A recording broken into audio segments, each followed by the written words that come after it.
Ngayon, madalas ilarawan ng mga Kurdo at mga Hudyo ang isa't isa bilang likas na magkakampi, dalawang lahi na may mahabang kasaysayan ng pag-uusig, pagpapaalis at pakikibaka para sa sariling pagpapasya. Ang Israel lang ang tanging bansa na hayagang sumuporta sa referendum para sa kalayaan ng mga Kurdo noong 2017. At ang mga bandila ng mga Kurdo ay minsan pa ring nakikita na kasama ng mga bandila ng Israel sa mga demonstrasyon at mga kultural na okasyon. Pero sa kabila ng mga dekada ng tahimik na ugnayan at hayagang simpatya sa malaking bahagi ng reyon, kahit ang hayagang pagsuporta sa relasyon sa Israel ay maaaring magdulot ng kapalit sa politika para sa mga Kurdo. Kasama natin ngayon sa studio si Suzanne Kitas, isang mamamahayag na Kurdo-Sueco na nagsusulong ng mas malalim na estratehikong pakikipagsosyo sa pagitan ng Israel at ng mga Kurdo, at si Yehuda Ben Yosef, presidente ng komunidad ng mga Kurdong Hudyo sa Israel. Kaya gusto kong pasalamatan kayong dalawa sa pagsama sa amin. Yehuda, gusto ko sana magsimula sa kaunting kasaysayan tungkol sa populasyon ng mga Kurdish na Hudyo. Alam natin na ang mga Kurdong Hudyo ay nanirahan sa Kurdistan sa loob ng maraming siglo. Pero gaano mo masasabi na buhay pa rin ang koneksyong iyon dito sa Israel na iyon? Sa buong mga taong yon, napakaganda ng ugnayan sa Israel. Patuloy naming pinananatili ang koneksyon, hindi lang sa komunidad o estado ng Israel, kundi pati na rin ang magandang ugnayan sa mga Kurdo. Tulad ng alam mo, noong si Mullah Mustafa Barzani ay nasa Kurdistan nang padala ang gobyerno ng Israel ng isang sundalo upang tulungan siya sa mga bagay na yon. At ang ugnayan sa pagitan ng gobyerno at ni Mullah Mustafa Barzani, si Barzani ay naging tulay ng aming komunidad upang makipag-usap sa wika at naging napaka-interesante at maingat. Tulad ng alam mo, ang mga Hudyo ay naninirahan sa Kurdistan sa loob ng 3,000 taon. Pagkatapos masira ang templo, lumipap kami sa Kurdistan at nanatili kami hanggang sa 3 beses na ang mga Kurdo na Hudyo ay pumunta sa Israel. Sa 3 pagkakataon sila pumunta. Una noong 1888, sila ay dumating. Sila ay unang dumating sa Jerusalem, ang banal na lupa. Alam mo, ang banal na lungsod para sa mga Hudyo at dumating sa Al-Roi. Isa itong maliit na baryo sa Hilaga, ito ay 2 sedra. At dumating dito upang makita sa Israel. Pagkatapos noon, dumating sila mula 1,926 hanggang 1,936. Marami sa kanila ang dumating. Ang aking lolo. Ang lolo mo ay dumating. Oo, siya ang punong rabay. Tinatawag namin sa Hebreo na Chacham Bashi na mga Kurdong Hudyo sa Duhuk. Kaya siya ay dumating na naginip siya tungkol sa pag-iral ng Israel. Kaya naglakad siya papuntang Damasco. At ang Damasco noon ay isang ruta para sa autonomong ruta na nagmumula sa Horsha at Washanikra papasok ng Jerusalem. At sila ay dumating sa tinatawag naming Netchlaot sa Jerusalem. At tinatawag namin itong Shkunat HaKurds, ang kapitbahayan ng mga Kurdo sa Jerusalem. At lahat ng mga pinsan at tiyuhin ko ay nasa Makteret, ang pakikibaka para sa Jerusalem, para sa pag-iral ng Israel. Kaya oo, sa lahat ng panahong ito, maganda ang ugnayan namin sa mga Kurdo. Oo. Talagang napanatili ninyo ang relasyon. Pero Suzanne, kapag nakikipag-usap ka sa mga Kurdo ngayon, alam mo, kung sila man ay nasa diaspora o talagang nakatira sa Kurdistan mismo, paano nga ba tinitingnan ng Israel? Kaya positibo talaga ang tingin sa Israel. At para sagutin ang tanong na yan, ikukwento ko ng kaunti ang kasaysayan ng aking pamilya. Noong dekada 80, nagpasya ang rehimeng Arab ng Iraq na ipatapon ang mga Kurdo. Mga kalahating milyon ang ipinatapon nila. Ang kasalanan lang namin ay dahil kami ay mga Kurdo. Kami ang masuwerte. Pagkatapos, kunin ang lahat sa amin, inalis pa nila ang aming nasyonalidad. Pinalayas lang nila kami papuntang Iran, kung saan pumunta kami sa rehiyong Kurdo sa Iran. Kaya kami ipinatapon dahil kami ay mga Kurdo. Sa Iran, palaging may diskriminasyon laban sa mga Kurdo. Kaya kinailangan ng pamilya ko na umalis ng Iran papuntang Syria. At ang tinutukoy ko ay ang Syria noong panahon ni Havel al-Assad. Sasabihin ko sa iyo, namuhay ako sa Syria hanggang edad 2, kung saan inakala ko talaga na ako ay isang Arabo. Bakit ko naisip na ako ay Arabo? Dahil sa Syria, maaari kang makulong, pahirapan, at minsan ay mapapatay ka pa kung hayagan mong pag-uusapan ang iyong pagkakurdo at magsalita ng wikang Kurdo. At ngayon, 10 taon na ang nakaraan. Dumating ako sa Israel. Kaya tandaan, nabanggit ko lang ang Iraq, nabanggit ko rin ang Iran at Syria, kung saan ang pagkakakilanlang Kurdo ay matinding sinusupil at dinidiskrimina. At naalala ko noong lumapad ako sa paliparang Ben Gurion at tinanong ako ng pulis sa hangganan dahil nakalagay sa aking pasaporte, Baghdad. At sinabi niya sa akin, ikaw ba ay Iraqi o ikaw ba ay Arabo? At maniwala ka, sa unang pagkakataon sa gitnang silangan, sinabi ko sa kanya, Hindi, ako ay Kurdo. Hindi niya ako pinantawanan. Sinabi pa niya, ikaw ba ay taga Zaho o taga Erbil? Alam niya kung ano ang Zaho. Alam niya kung ano ang Erbil. May higit sa 50 milyong Kurdo, sa pinakamababa 50 milyong Kurdo, na nakatira sa tinatawag nating Kurdistan na hinati sa 4 na bansa.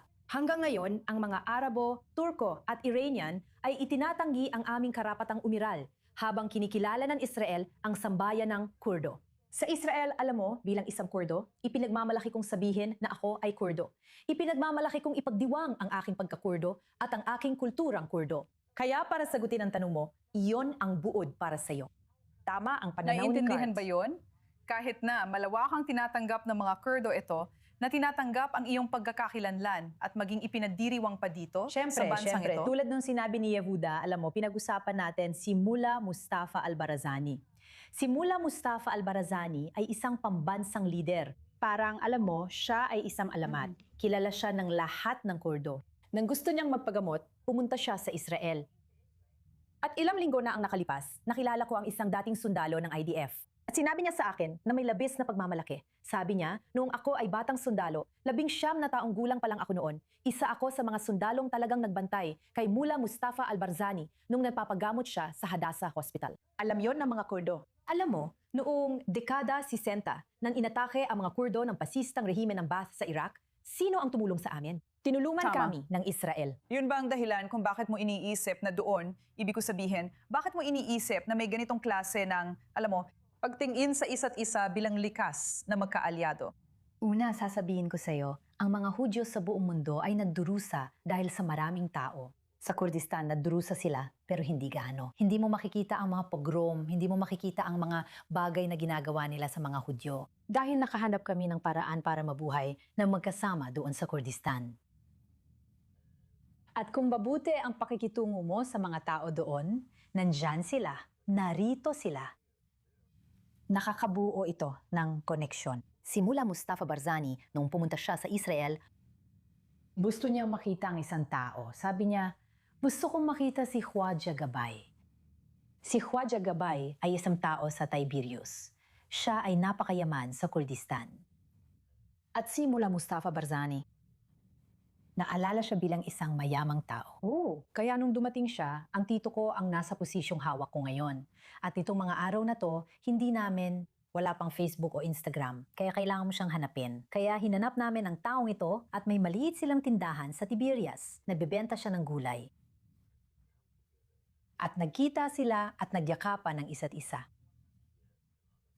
At dinala nila si Khwaja Gabay sa Kurdistan, ginawa siyang manlalakbay at bumalik siya dito. Kaya nakikita mo kung ano ang relasyon ng mga tao doon at ng mga tao dito.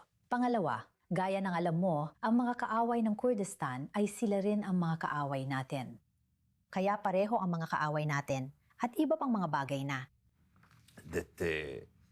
Sa Kurdistan, ang mga relihiyon hindi yan mahalaga. Ikaw ay Hudyo, Muslim, Tama, ang Kristiyano, pagkakakilanlan Yazidi. bilang Kurdish ang nanghihibabaw doon. Hindi mo siya tinatanong kung ano ang relihiyon niya. Gusto lang nilang malaman na ikaw ay isang Kurdo at nagmamalasakit ka sa Kurdistan. Mga Kurdo. Kaya alam mo, gusto kong bumalik sa iyo, Suzanne, at talagang pag-usapan kung ano ang kailangang baguhin, kung meron man, para sa tingin ko, gawing mas lantad ang relasyong ito at talagang itaguyod ang ugnayan sa pagitan ng mga Israeli at mga Kurdo. Alam kong maraming sensitibidad tungkol sa isyong ito dahil sa mga usapin ng kaligtasan. Oo. Kaya nang naitalaga si Gideon Saar sa kanyang posisyon noong 2024, nakatira ako sa Israel. At nung nagsalita siya tungkol sa mga Kurdo at sinabi niya, ang mga Kurdo ay natural nating kaalyado at ang bansang Kurdo ay isang dakilang bansa. Wala kang ideya. Ang taong ito ay naging parang isang rockstar sa mga Kurdo sa Kurdistan at sa mga Kurdo sa diaspora. Bilang isang Kurdo, milyon-milyong Kurdo, talagang pinahahalagahan namin ang moral na suporta na nakukuha namin mula sa mga politiko na tulad niya. Pinahahalagahan namin yon, pero kailangan pa namin ng higit pa. Kailangan pa namin ng higit pa. Alam mo, maganda na meron tayong mga pahayag mula sa mga politiko. Pero kailangan pa namin ng mas maraming kooperasyon. At oo, ang mga Kurdo ay nakatira sa isang napakaselang rehiyon. Hindi ko sinasabi na dapat ilantad ang lahat. Pero kailangan ng Israel na mabukas ng direktang komunikasyon sa pamunuan ng mga Kurdo. At alam mo, para mapalakas pang ugnayan. Yung parehong relasyon na meron tayo noong dekada 60, kasama ang mga Kurdo sa Iraq, talagang kailangan natin yon. At isa pang bagay na gusto kong bigyan diin ay ang komunidad ng mga Hudyo at ang komunidad ng mga Kurdo, lalo na sa diaspora. Napakagandang pagkakataon ito kung magsasama ang dalawang grupong ito para magtulungan. At ako, alam mo, sigurado ako mas marami pang masasabi si Yehuda sa iyo. Tulad ng kung ano pa ang maari nating gawin. Alam mo, para mapatatag pa ang ugnayan sa pagitan ng dalawa. Ang dahilan kung bakit ang ugnayan ng Israel at Kurdistan ay pinag-uusapan ay dahil gusto ng Israel na pigilan ang lahat ng Kurdistan. Kung sasabihin ng mga Tama. Kurd, may relasyon kami sa Israel. Alam mo, lahat ng kaaway mo ay pupunta sa mahirap na otonomiya at magiging napakasamang sitwasyon ito. Alam mo naman ngayon, maraming mga misil ang tumatama sa Arbil mula sa Iran. Panggalawang bagay, hindi mo naalala. Ang tanging punong ministro na sumuporta sa kalayaan ng Kurdistan ay si Benjamin Netanyahu. nang gustong maging independyente ni Masoud Barzani para sa Kurdistan, ang tanghing. Sumuporta Si Netanyahu lang ang nagbigay ng suporta sa buong mundo. Sige, gusto ko pong magpasalamat sa inyong dalawa sa pagsama sa amin. Talagang napaka-interesante marinig ang tungkol sa kasaysayan ng, alam mo, populasyong mga Hudyong Kurd at pati na rin ang karanasan mo bilang isang Kurd dito sa Israel. Sa tingin ko, ang ginagawa ninyong trabaho ay sana makatulong sa pagbabago kahit papaano. Maraming Maraming salamat. salamat sa pagsama sa amin. Maraming salamat.